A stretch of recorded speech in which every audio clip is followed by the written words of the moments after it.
You know who is a nice guy? I'll Nice tell to have ya. to join us. Outstanding NBA reporter for ESPN. I think he literally was just on TV. The one and only Nick Friedell. How are you today, Nick? Thanks so much for your time.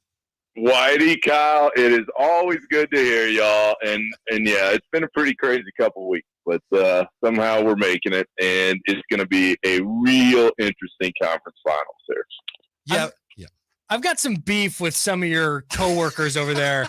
LeBron James I've never heard that before. You're kidding. LeBron James is not the best player left in the conference finals. Come on. That was a wild one.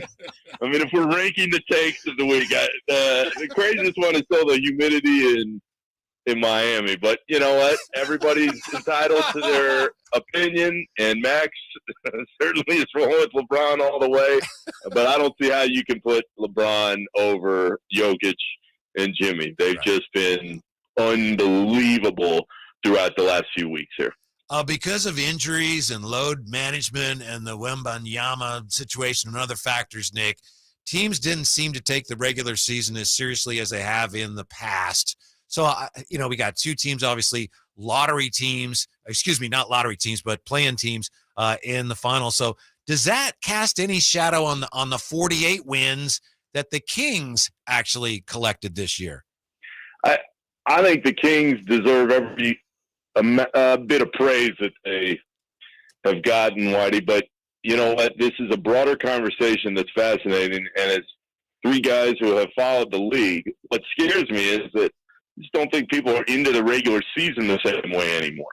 And the reason why is because very clearly the players aren't into the regular season the same way anymore. It's why you've seen this mid-season tournament come to fruition that I don't really think anybody wants, but they're trying to draw more intensity into these games. But to the broader question in play, yeah, I think it's a problem for the NBA, because if we all agree that the playoff style of basketball and the intensity is great, okay, well then what about the 6 months before? Mm-hmm. So we are in a point now where, as far as the Kings are concerned, Mike Brown and that team deserve all the credit, because they stunned the expectations that people had for them before the regular season began. But Whitey, the issue is we are at an era and in it where you're not sure what you're getting anymore night to night in the regular season, and without any hesitation now, guys just showing up and turning it on in the postseason. So you have to be careful with what you see. But I'll tell you that the Kings passed the eye test for plenty of people in the league the longer the regular season went on. When you talk about the intensity of the regular season and how much different it is in the postseason, do you think we'll see at any point the NBA changing the way awards are voted on to include the playoffs? I don't think so, Kyle, just because it's always been that way, and it would be tough to change it in the historical record books, because you think, okay, well, we've always had 82 games or whatever the measurement was, and to wait, I don't see it. But what I would tell you is that as far as the conversations and the arguments that we're always going to have as fans, those are only going to get heightened, and they always were, but they'll only get heightened anymore by what you see in the postseason, because the disparity between the regular season and the postseason is bigger than it's ever been. So those arguments, they're not going anywhere. It will still be there, but I'd be surprised if how we change and vote on awards is altered just because it's been the same way for so long. The great Nick Friedell with us on Sactown Sports. Kyle has been trying to convince me, Nick, that in some ways right now the Warriors are looking up at the Kings. And I understand where he's coming from, but putting that aside for a moment, the Warriors say they're not going to tear it down. Obviously, they've got some tough choices. How hard, I know you covered the Warriors for years and years and years, how hard will it be for them to stay title relevant next year? It's going to be really difficult, Whitey. And I actually just got this question on Max Kellerman's show, because there is people don't like the context, not only on these talk shows, but in the conversations that we'd have on the radio. The context here is the dynasty over with for the Warriors? And my steadfast answer is no, it's not over, because they have Steph. And Steph, for all the years I've seen him, is playing the very best I've ever seen at age 35. He's just been incredible. But if the next question is, do I think they're going to win another title? I'd say no. I think they can be competitive, and I think they can stay in the conversation because they got a lot of proud players who have been there a long time and know how to win. But I don't see them winning another championship because of the financial ramifications in place. And guys, we've gone through it for years.